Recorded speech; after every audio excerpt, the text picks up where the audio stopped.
Back to our channel friends, मैं सबका अपने चैनल स्टॉक्स फॉर लाइफ पे बहुत स्वागत करूँगा। दोस्तों, ये फिल फैमिली डे फिल्म बस बात की जाए बाजार की निफ्टी सेंसेक्स में जब से तेज़ी का माहौल देखने को मिल रहा है, खासकर मिड कैप स्मॉल कैप में तेज़ी का माहौल पहले से ही देखने को मिल चुका था। बट इसी बीच में ऐसे बहुत सारे मिड कैप स्मॉल कैप हैं जो लाइफ टाइम हाई को तोड़ के नया लाइफ टाइम हाई है उसको विटनेस कर रहे हैं, और जहाँ पे बहुत लोगों की जो बड़ी रैली है ना, वो मिस होते हुए देखने को मिल रही है। और बहुत ऐसे स्टॉक्स इतने महंगे हो चुके हैं जहाँ पे अभी के टाइम हाथ लगाना भी डर लग रहा है। बट इसी बीच में अगर हमें फोकस करना है कि कौन कौन सी कंपनी के कैपेक्स अच्छे अनाउंस होने के बावजूद भी strong Q1, Q2, Q3, Q4 के बावजूद भी कंपनी गिर रही है, और ऑफ कोर्स एक जो टेक्निकल करेक्शन बाकी था वो हो रहा है। तो इसी बीच में कैसे अगर आप लंबा पैसा बनाने का सोचते हैं ना, लंबा टाइम पीरियड भी बहुत ही महत्वपूर्ण है। लेकिन यस, बहुत लोग मुझसे पूछेंगे कि सर छोटी पूंजी में 20,000, 25,000, 30,000, 35,000, 40,000, 50,000 में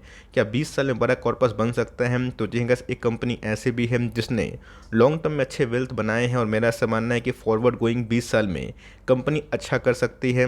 तो फटाफट डिस्कस करेंगे, बहुत ही इंटरेस्टिंग वीडियो होने वाली है। चैनल फर्स्ट टाइम होंगे सब्सक्राइब कर सकते हैं इस तरह की क्वालिटी कंटेंट को सबसे पहले एक्सेस करने के लिए। Now without dealing any for time, let's begin. Stock के भाव की बात की जाए तो जी गैस, आज हमें 3 साढ़े 3% के आसपास फॉल देखने को मिला। ऑल तो दोस्तों इस बात को मैं हम्बली एक्सेप्ट करता हूं कि आज के दिन में पोर्टफोलियो लेवल में बहुत बड़ी तेज़ी नहीं हुई थी, बिकॉज इंडेक्स लेवल ब्रेकआउट का मतलब क्या होता है। ऐसे बहुत सारी कंपनीज हैं, चाहे वो M&M की बात की जाए, ऑटो कंपनी की बात की जाए, उन सब में तेज़ी का माहौल था, जिसकी वजह से निफ्टी खिंचा गया। HDFC बैंक की बात की जाए, उसमें ऑफ कोर्स जो मर्जर की डेट आने के बाद तेज़ी का माहौल देखने को मिला, जिसकी वजह से उसमें तेज़ी है और वो इंडेक्स लेवल को ही भगा रही है। बट हमें समझना है कि क्या सही में कुछ कुछ मिड कैप स्मॉल कैप जो अभी के टाइम परफॉर्म नहीं कर पा रहे हैं, उनके फंडामेंटल्स ख़राब है? जी नहीं।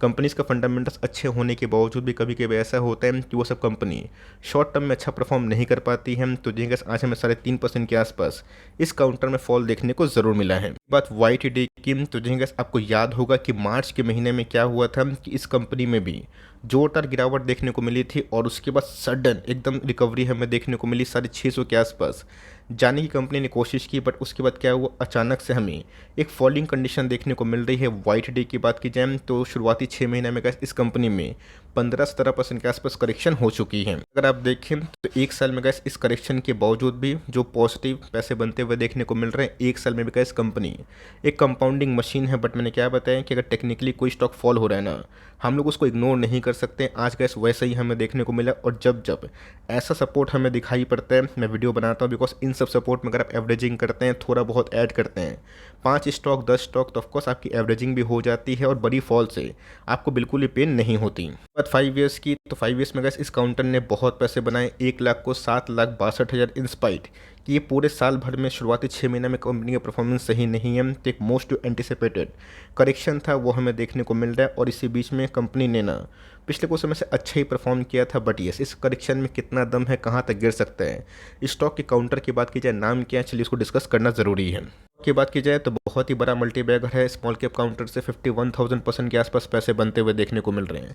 हिंदुस्तान फूड जो अपने प्लेटफॉर्म पे मैंने बहुत बार डिस्कस इसलिए किया था, बिकॉज कंपनी में मुझे एक समय बहुत ही MOS दिखाई पड़ रही थी, वैल्यू दिखाई पड़ रही थी, और इस लेवल पे जाने के बाद दोस्तों आपको पता है कि स्टॉक स्प्लिट भी हुआ था, एक के बदले 5 मिले थे। वरना ये सब स्टॉक आपको 2500 3 के आसपास दिखाई पड़ता, उसके बाद सडन रैली कंपनी ने 2x पैसे ही बनाए थे।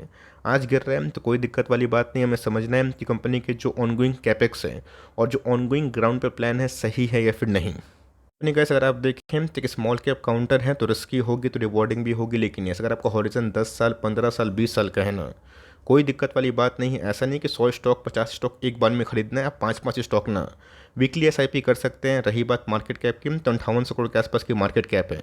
अपने लाइफ टाइम हाई से 250 पॉइंट के आसपास करेक्ट हो चुकी है। स्टॉक के पी की बात की जाए 81 के आसपास है, जो कि काफ़ी हाई है। बट हाई होने के कारण मैं बताऊंगा कि क्यों कंपनी को बहुत ही प्रीमियम मिल रहा है। बिकॉज ROC पे अगर आप ध्यान दें, ROE पे ध्यान दें, वो ठीक ठाक इनलाइन हमें दिखाई पड़ जाती है। पहले कैसे हमें समझना है कि कॉन्ट्रैक्ट मैन्युफैक्चरिंग का थीम होता क्या है। इसके पहले आपने देखा कि डिक्सन 2500 के आसपास आया था, और उसके बाद क्या हुआ, 4500 के आसपास 2 महीना 3 महीना में कंपनी आ चुकी है। तो मोटा मोटी कैस बोलने का मतलब ये है कि अच्छे फेज़ में ना स्टॉक भागता है, बट समझ में आना चाहिए कि पीछे से बिजनेस का सपोर्ट है या फिर नहीं है।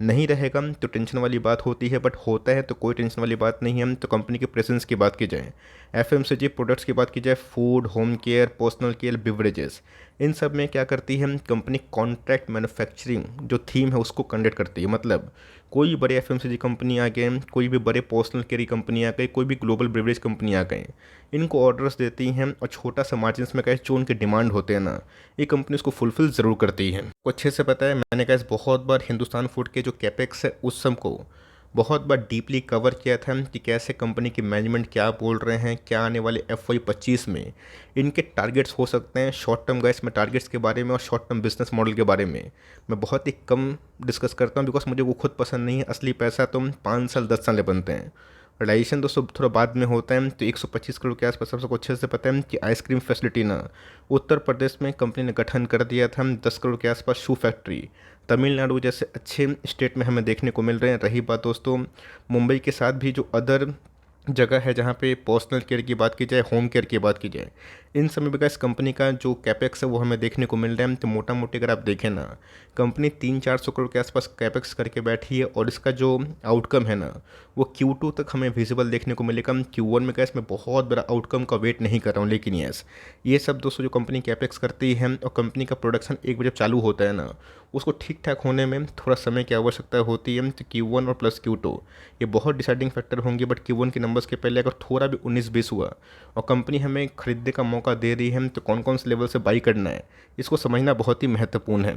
फिगर दोस्तों जो मैं आपको बताना चाहता हूँ, जहाँ पे मैंने बताया था कि FY22-23 में कंपनी ने वही 2500 करोड़ के आसपास सेल्स किया था, बट आपको अच्छे से पता है कि कंपनी के कौन कॉल होते हैं, मैनेजमेंट से बात होती है और उसके साथ साथ ना कंपनी बताती है कि आने वाले FY24 में 25 में कैसा प्रोग्राम हो सकता है, कैसे कंपनीज टारगेट को हिट कर सकती है। तो 4000 करोड़ के आसपास का इस कंपनी का ना एक टारगेट है जो बहुत ही कॉन्फिडेंट है मैनेजमेंट, जो कि FY25 तक वो कर सकते हैं। तो ऑनगोइंग कंडीशन में हाल क्या है और ऑफ कोर्स FY25 तक जो कि कंपनी ने बताया है उसमें कितना दम है, चलिए उसको देखना भी ज़रूरी है। क्या बताया दोस्तों कि कंपनी ऑफ कोर्स थोड़ा प्राइसी है, वैल्यूएशन पॉइंट ऑफ व्यू से महंगा है, कोई सस्ता स्टॉक नहीं है। प्राइस भले सस्ता हो गया 500 के आसपास, 2500 का स्टॉक 2000 के स्टॉक स्प्लिट होने के बाद 500 के आसपास, लेकिन प्राइस टू अर्निंग ना ये समझना इंपॉर्टेंट है। तो इनको तो प्रीमियम क्यों मिल रहा है? बिकॉज ऑनगोइंग कंडीशन में भी कंपनी ने ना हाई इन्फ्लेशन के माहौल में भी अच्छा प्रॉफिट विटनेस किया था विद टॉप लाइन। अब कंपनी 2500 करोड़ के आसपास सेल्स से अगर इन फ्यूचर FY25 तक 4000 करोड़ के आसपास सेल्स करती है, और OPM में आपको अच्छे से पता है कि इनके बहुत ज़्यादा नहीं होते हैं बिकॉज कंपनी कॉन्ट्रैक्ट मैन्युफैक्चरिंग के थीम में काम करती है।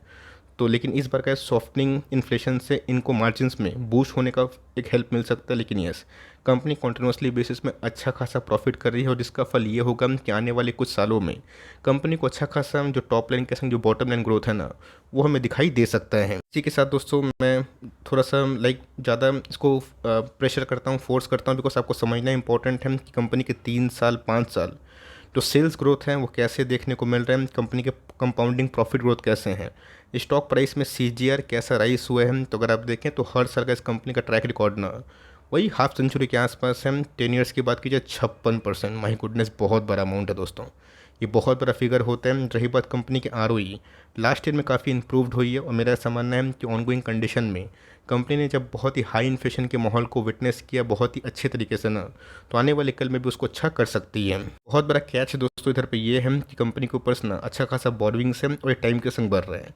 और इसके पीछे का दोस्तों जो कॉन कॉल में उन्होंने थ्योरी बताया कि कंपनी ग्रोइंग स्टेज में है, नेसेंट स्टेज में है, तो बढ़ाने के लिए पूंजी की आवश्यकता होती है। और जो बैंक इनको पूंजी दे रहे हैं ना, लोन दे रहे हैं, वो बहुत ही सेटिस्फाइड है इनके सिविल स्कोर को देख के। तो कंपनी के पास जो रिजर्व्स हैं उससे ज़्यादा बोरिंग्स हैं, तो कंसर्न का तो मैटर है, बट कंपनी काफ़ी कॉन्फिडेंट है कि FY25 तक इसको आराम से हैंडल करेंगे। और ऑनगोइंग कंडीशन के संग जो फ्यूचर आउटलुक है कंपनी के टॉप लाइन को लेके वो भी काफ़ी मजबूत है।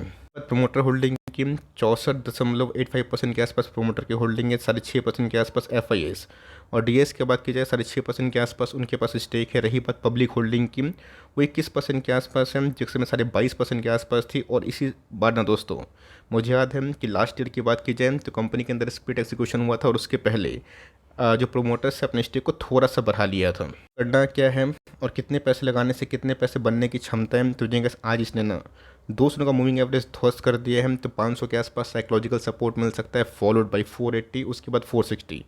उन सब लेवल्स का आप चाहें तो भरपूर फ़ायदा उठा सकते हैं, बट यहाँ आप चाहें ना 100 स्टॉक खरीदने की ताकत है, हम 20-30 से शुरुआत कर सकते हैं। बिकॉज मुझे लगता है कि 500 के आसपास इनको एक सपोर्ट मिलना चाहिए। ऑल दो वन डे के चार्ट की बात की जाए टेक्निकली काफ़ी ओवरसोल्ड है, और आज के दिन ना वॉल्यूम्स की बात की जाए ये भी काफ़ी जंप हो चुका है। तो ये टूटता है तो ऑफकोर्स 500 का लेवल सपोर्ट नहीं कर पाता, तो 480, 460, 440 ये सब कोई कैस बड़ी बात नहीं है। इसके पहले ही बहुत सारी कंपनीज ने ऐसा ही प्रदर्शन किया था और उसके बाद फिर से बाउंस बैक हुआ था। तो कंपनी फंडामेंटली अच्छी है, कितना गिरेगी ये तो कैसे वक्त बताएगा, बट कंपनी का जो कैपेक्स है और कंपनी की जो ग्रोथ है वो काफ़ी इनलाइन है। तो आप चाहें तो चढ़ते हुए बाजार में जो कंपनी अच्छी है और फिर भी गिर रही है उसको फोकस कर सकते हो। गैस प्लान वाइज अगर आप देखें तो अगर आप टेन्यूर की बात की जाए 50,000 के आसपास पैसे लगाते हैं, 100 स्टॉक खरीदते हैं, मैं एग्जांपल दे रहा हूँ। भूल जाइए कि 50% के आसपास इनके सीजर के रिकॉर्ड है, कंपनी उसमें माइक्रो कैप थी। 35% के आसपास भी गैस पैसे बन गए ना आने वाले 20 साल में, तो कंपनी आपके देख रहे हैं कि 50 लाख को आराम से 2 करोड़ के आसपास कन्वर्ट कर सकती है। बहुत लोग पूछेंगे कि सर चलिए मान के चलिए ये फिगर सही नहीं हुए और उतना पूंजी मेरे पास नहीं है, छोटा पूंजी है, तो उससे कितने बनने की संभावना है। संभावना की बात की जाए पूंजी को तो अगर आप आधा भी करते हैं ना 25,000 और 35% के आसपास पर एनम रिटर्न्स उम्मीद करते हैं हम, जो गैस अभी करेक्शन के बावजूद भी 49% के आसपास हैं। 20 साल के टर्नओवर में अगर आप देखें तो 1 CR बन रहे हैं, तो भूल जाइए 2 CR। लेकिन यस अगर आपके 1 CR ये बनते हैं, 50 लाख ये बनते हैं, 25-30 लाख भी बनते हैं तो बहुत बड़ी बात होती है। बट मैंने क्या बताया कि ये सब जो कैलकुलेशन है ना कितना टक का सीजर देगा नहीं देगा ये गैस 5 परफॉर्मेंस से डिपेंड है।